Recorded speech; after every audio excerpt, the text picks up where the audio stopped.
ಹತ್ಯೆಯಾದ ಅಂಜಲಿ ಕುಟುಂಬಸ್ಥರಿಗೆ ಫಕೀರ ದಿಂಗಾಲೇಶ್ವರ ಸ್ವಾಮೀಜಿಗಳು ಸಾಂತ್ವನ ಹೇಳಿದ್ದಾರೆ.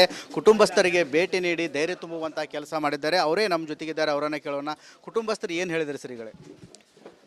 ಬಹುಶಃ ಕುಟುಂಬಸ್ಥರು ಬಹಳಷ್ಟು ಭಯಭೀತರಾಗಿದ್ದಾರೆ.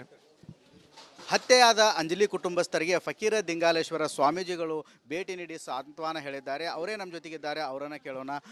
ಶ್ರೀಗಳೇ, ಕುಟುಂಬಸ್ಥರು ಏನು ಹೇಳಿದ್ರು ನಿಮ್ಮ ಮುಂದೆ? 4 ಜನ ಹೆಣ್ಣು ಮಕ್ಕಳನ್ನು ಕಟ್ಟಿಕೊಂಡು ಒಂದು ಅಜ್ಜಿ ಬದುಕ್ತಾ ಇದೆ ಈ ಮನೆಯಲ್ಲಿ. ಯಾವುದೇ ಪುರುಷರು ಇರದೇ ಇರುವಂತಹ ಮನೆ, ಕೇವಲ ಹೆಣ್ಣು ಮಕ್ಕಳನ್ನು ಕಟ್ಟಿಕೊಂಡು ಬದುಕ್ತಕ್ಕಂತಹ ಈ ಮನೆತನದ ಪರಿಸ್ಥಿತಿ ಬಹಳಷ್ಟು ಚಿಂತಾಜನಕವಾಗಿದೆ. ದುಃಖವನ್ನು ಹೇಳಿಕೊಳ್ಳಲಿಕ್ಕೆ ಆಗದೇ ಇರುವಷ್ಟು ದುಃಖದಲ್ಲಿ ಆ ಕುಟುಂಬ ಇವತ್ತಿನ ದಿವಸ ಮುಳುಗಿ ಹೋಗಿದೆ. ಬಹುಶಃ ತಂದೆ ಎಲ್ಲಿದ್ದಾನೋ ಗೊತ್ತಿಲ್ಲ, ತಾಯಿ ಅವಳು ಕೂಡ ಆತ್ಮಹತ್ಯೆ ಮಾಡಿಕೊಂಡು ಗಂಡನ ಕಿರಿಕಿರಿಗೆ ಆತ್ಮಹತ್ಯೆ ಮಾಡಿಕೊಂಡು ಸತ್ತಿದ್ದಾಳೆ. ಬಹಳ ವರ್ಷಗಳಿಂದ 4 ಹೆಣ್ಣು ಮಕ್ಕಳನ್ನು ಈ ಹೆಣ್ಣುಮಗಳು ಪಾತ್ರೆಗಳನ್ನು ತೊಳೆದು ಕಸ ಮುಸುರಿ ಬೆಳ್ಕೊಂಡು ಜೋಪಾನ ಮಾಡಿದ್ದಾಳೆ, ರಕ್ಷಣೆ ಮಾಡಿದ್ದಾಳೆ.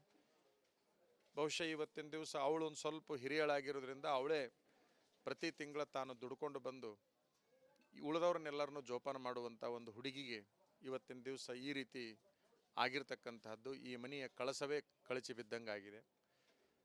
ಇಂತಹ ಪರಿಸ್ಥಿತಿ ಒಳಗೆ ಅವರಿಗೆ ಏನು ಮಾಡಬೇಕನ್ನುವಂಥದ್ರ ಪರಿಸ್ಥಿತಿ ಅರಿವಾಗ್ತಾ ಇಲ್ಲ.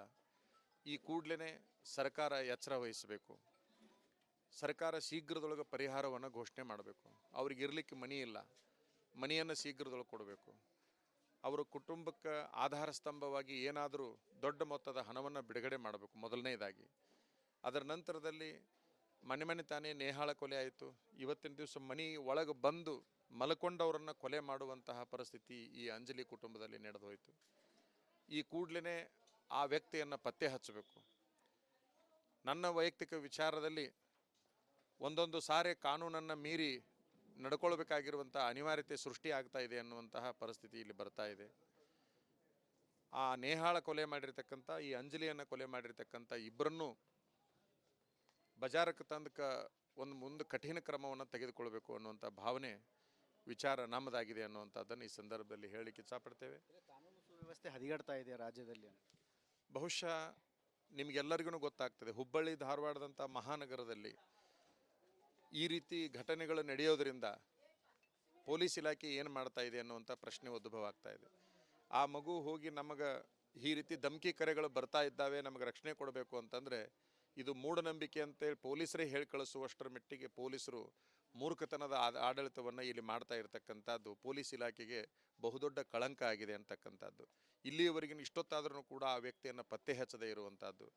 ಬಹುಶಃ ಕಂಪ್ಲೇಂಟ್ ಕೊಡಕ್ಕೆ ಹೋದರೆ ಮೂಢನಂಬಿಕೆ ಹೋಗು, ನಿಂಗೆ ತಿಳುವಳಿಕಿಲ್ಲ ಅಂತೇಳಿ ಹೇಳಿ ಕಳಿಸುವಷ್ಟರ ಮಟ್ಟಿಗೆ ಅವ್ರು ಅದಾರ ಅಂತಂದರೆ ಆ ಅಧಿಕಾರಿಗಳನ್ನು ಕೂಡಲೇ ಸಸ್ಪೆಂಡ್ ಮಾಡಬಾರ್ದು, ಡಿಸ್ಮಿಸ್ ಮಾಡಬೇಕು ಅಂತಕ್ಕಂತಹ ಮನವಿ ನಮ್ಮದಾಗಿದೆ ಅನ್ನುವಂಥದ್ದು. ಅಮಾನತು ಮಾಡಿದರೆ ನಡೆಯೋದಿಲ್ಲ, ಅವ್ರನ್ನು ಪರಿಪೂರ್ಣ ನೌಕರಿಯಿಂದ ತೆಗೆದು ಹಾಕಬೇಕು. ಬಹುಶಃ ಇಲ್ಲಿ ನಾವು ಕೂಡ ಎಷ್ಟೋ ಸಾರಿ ಪೊಲೀಸ್ ಇಲಾಖೆಗಳಿಗೆ ಕಳ್ಳರನ್ನ ಹಿಡಿದು ಕೊಟ್ಟರು ಕೂಡ ಅವ್ರ ಮೇಲೆ ಕಠಿಣ ಕ್ರಮ ತಗೋತಾ ಇಲ್ಲ, ಕಳ್ಳತನ ಆದ್ರೂ ಕೂಡ ಕಠಿಣ ಕ್ರಮ ತಗೊಳ್ತಾ ಇಲ್ಲ. ಪೊಲೀಸ್ ಇಲಾಖೆ ಅತ್ಯಂತ ನಿಷ್ಕ್ರಿಯವಾಗಿದೆ ಅನ್ನುವಂತಹದ್ದು ಸಾಕಷ್ಟು ಉದಾಹರಣೆಗಳು ನಮ್ಮ ಎದುರಿಗಿದ್ದಾವೆ. ಬಹುಶಃ ಒಂದು 10ನೇ ತರಗತಿ ಓದುವಂಥ ಮಗು ಹೋಗಿ ಕಂಪ್ಲೇಂಟ್ ಕೊಟ್ಟು ಈ ರೀತಿ ನಮಗೆ ನ್ಯಾಯವನ್ನು ಕೊಡ್ರಿ ಅಂತ ಕೇಳಿದ್ರೂ ಕೂಡ ಕೊಡಲಾರದಷ್ಟು ಹೀನ ಪರಿಸ್ಥಿತಿ ಒಳಗೆ ಇಲಾಖೆ ಬಂದಿರತಕ್ಕಂಥದ್ದು. ಅದಕ್ಕೆ ಸಂಬಂಧಪಟ್ಟ ಎಲ್ಲರನ್ನೂ ಕೂಡ ನೌಕರಿಯಿಂದ ತೆಗೆದು ಹಾಕುವ ಕೆಲಸವನ್ನು ಸರ್ಕಾರ ಮಾಡಬೇಕು. ನೇಹಾ ಹತ್ಯೆ ಪ್ರಕರಣ ರಾಜಕೀಯವಾಗಿ ಬಳಕೆ ಮಾಡ್ಕೊಂಡ್ರೆ ಅಂತ ಹೇಳಿದ್ರೆ ಈಗ ಇದ್ದವ್ರು ಎಲ್ಲರೂ ಹೋರಾಟಕ್ಕೆ ಬರ್ತಾ ಇಲ್ಲ ಅಂತೇಳಿ ಏನ್ರಿ ಅದು ಪ್ರಕರಣ? ರಾಜಕಾರಣಿಗಳು ಎಷ್ಟು ಸ್ವಾರ್ಥಿಗಳು ಮತ್ತು ನೀಚತನಕ್ಕೆ ನಿಂತಿದ್ದಾರೆ ಅಂತಂದರೆ ಅವತ್ತಿನ ದಿವಸ ಆ ಹತ್ಯೆಯನ್ನು ಬಹುಶಃ ಬಹಳ ವ್ಯವಸ್ಥಿತ ರೀತಿ ಬಳಕೆ ಮಾಡಿಕೊಂಡು ತಮ್ಮ ಚುನಾವಣೆಗೆ ಬಳಕೆ ಮಾಡ್ಕೊಳ್ಬೇಕನ್ನುವಂಥ ಪ್ರಯತ್ನವನ್ನು ಮಾಡಿದರು. ಇವತ್ತಿನ ದಿವಸ ಇದು ಬಡ ಕುಟುಂಬದಲ್ಲಿ ಈ ರೀತಿ ಕೊಲೆ ಆಗಿದ್ರೂ ಕೂಡ ಇಲ್ಲಿ ಯಾರ್ದೂ ಬರದೇ ಇರತಕ್ಕಂತಹದ್ದು. ಬಹುಶಃ ರಾಜಕಾರಣಿಗಳು ಆ ಪ್ರಕರಣವನ್ನು ಹೆಂಗೆ ಸ್ವಾರ್ಥಕ್ಕಾಗಿ ಬಳಸಿಕೊಂಡ್ರು, ಈ ಪ್ರಕರಣದ ಕಡೆಗೆ ಯಾರೂ ಕೂಡ ಹೊಳೆ ನೋಡ್ತಾ ಇಲ್ಲ ಅನ್ನುವಂಥದ್ದು ಬಹುಶಃ ರಾಜಕಾರಣಿಗಳ ಒಂದು ಸ್ವಾರ್ಥಕ್ಕೂ ಮತ್ತು ದುಷ್ಟತನಕ್ಕೂ ಇದು ಒಂದು ದೊಡ್ಡ ಸಾಕ್ಷಿ ಅಂತಕ್ಕಂಥದ್ದನ್ನು ಹೇಳಲಿಕ್ಕೆ ಇಚ್ಛಪಡ್ತೀವಿ.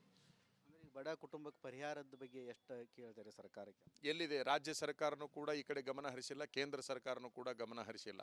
ಬಹುಶಃ ಕೇಂದ್ರ ಸಚಿವರು ಅವತ್ತಿನ ದಿವಸ ಅಬ್ಬರಿಸ್ತಕ್ಕಂಥದ್ದನ್ನು ನೋಡಿದರೆ, ಬಹುಶಃ ಅವತ್ತಿನ ದಿವಸ ಬೇರೆ ಬೇರೆ ಸರ್ಕಾರದವ್ರನ್ನೂ ಕೂಡ ಅಬ್ಬರಿಸ್ತಕ್ಕಂಥದ್ದನ್ನು ನೋಡಿದರೆ ಇವತ್ತಿನ ದಿವಸ ಇವರು ಎಲ್ಲಿದ್ದಾರೆ ಅನ್ನುವಂತಹ ಪ್ರಶ್ನೆಯು ಇಲ್ಲೇ ಉದ್ಭವ ಆಗಿದೆ. ಇಲ್ಲಿವರೆಗೆ ಈ ಕ್ಷಣದವರೆಗೂ ಕೂಡ ಅಲ್ಲಿ ಬಂದಿಲ್ಲ. ತಿರುಗಿ ಆ ಹುಡುಗಿ ಸತ್ತು ಮಣ್ಣಾಗಿ ಮರುದಿವಸದ ಪರಿಸ್ಥಿತಿಗೆ ಬಂದರೂ ಕೂಡ ಇವತ್ತು ಅವರು ಬಾಡಿಗೆ ಮನೆಯೊಳಗೆ ವಾಸ ಮಾಡಕತ್ತಾರೆ. ಇವರು ಏನು ಮಾಡ್ತಾ ಇದ್ದಾರೆ ಅನ್ನುವಂಥದ್ದು ಇಲ್ಲಿ ಕಾಣುವಂತಹ ಪ್ರಶ್ನೆಯಾಗಿದೆ. ರಾಜ್ಯ ಸರ್ಕಾರ ಏನು ಮಾಡ್ಬೇಕಂತೀರಿ ಸರ್? ಅಂದರೆ ಆರೋಪಿ ಇವರೆಗೂ ಬಂಧಿಸಿಲ್ಲ. ರಾಜ್ಯ ಸರ್ಕಾರ ಮೊದಲನೆಯದಾಗಿ ತುರ್ತು ಪರಿಸ್ಥಿತಿ ಒಳಗೆ ಅವನನ್ನು ಹಿಡಿದು ಬಂಧಿಸಬೇಕು. ಇಬ್ಬರನ್ನು ಅವನನ್ನು ಇವನನ್ನು ಕೂಡ ಎನ್ಕೌಂಟರ್ ಮಾಡಬೇಕು, ಇಲ್ಲ ಗಲ್ಲಿಗೆ ಏರಿಸಲೇಬೇಕು. ಶೀಘ್ರದೊಳಗೆ ಇಷ್ಟು ಟೈಮ್ನೊಳಗೆ ಅವನು ಗಲ್ಲಿಗೆ ಏರಿಸ್ತೀವಿ ಅನ್ನುವಂಥ ಕ್ರಮವನ್ನು ತಗೋತೀವಿ ಅನ್ನುವಂಥ ಘೋಷಣೆ ಮಾಡಬೇಕು. ಅದರ ಜೊತೆಗೆ ಇವರಿಗೆ ವಾಸ ಮಾಡಲಿಕ್ಕೆ ಮನೆ ಇಲ್ಲ, ಆ ಮನೆಯನ್ನು ಶೀಘ್ರದೊಳಗೆ ಒಂದು ಮನೆಯನ್ನು ಕೊಡಬೇಕು. ಜೊತೆಗೆ ಕುಟುಂಬಕ್ಕೆ ಆಧಾರ ಸ್ತಂಭವಾಗಿ ಒಂದಿಷ್ಟು ದೊಡ್ಡ ಮೊತ್ತದ ಹಣವನ್ನು ಕೊಡಬೇಕು. ಮುಂದೆ ಕಾನೂನಿನ ಕ್ರಮ ಏನೇನು ತೆಗೆದುಕೊಳ್ಬೇಕು ಅನ್ನುವಂಥದ್ದನ್ನು ಶೀಘ್ರದೊಳಗೆ ಮಾಡಬೇಕು. ನಾಳಿನ ದಿವಸ ಅವ್ರ ಸಮಾಜದವರು ಮತ್ತು ಅವ್ರ ಗುರುಗಳು ನಾವು ಎಲ್ಲರೂ ಸೇರಿಕೊಂಡು ಒಂದು ಪ್ರತಿಭಟನೆ ಅನ್ನುವಂಥದ್ದನ್ನು ಇಟ್ಟುಕೊಂಡಿದ್ದೇವೆ ಅನ್ನುವಂಥದ್ದನ್ನು ಇದೀಗ ತಾನೇ ಸಮಾಜದ ಹಿರಿಯರೊಂದಿಗೆ ಮಾತಾಡಿದ್ದೇವೆ. ನಾಳಿನ ದಿವಸ ಪ್ರತಿಭಟನೆಯಲ್ಲಿ ಉಳಿದ ನಮ್ಮ ವಿಚಾರಗಳನ್ನು ಹೇಳ್ಕೊತೇವೆ. ಇದಿಷ್ಟು ಏನು ಶ್ರೀ ದಿಂಗಾಲೇಶ್ವರ ಸ್ವಾಮೀಜಿಗಳವರ ಮಾತಾಗಿತ್ತು. ಕ್ಯಾಮ್ರಾಮ್ಯಾನ್ ಮಂಜುನಾಥ್ ಜೊತೆ ಮಂಜು ಪತ್ತ, ರಿಪಬ್ಲಿಕ್ ಕನ್ನಡ, ಗದಗ.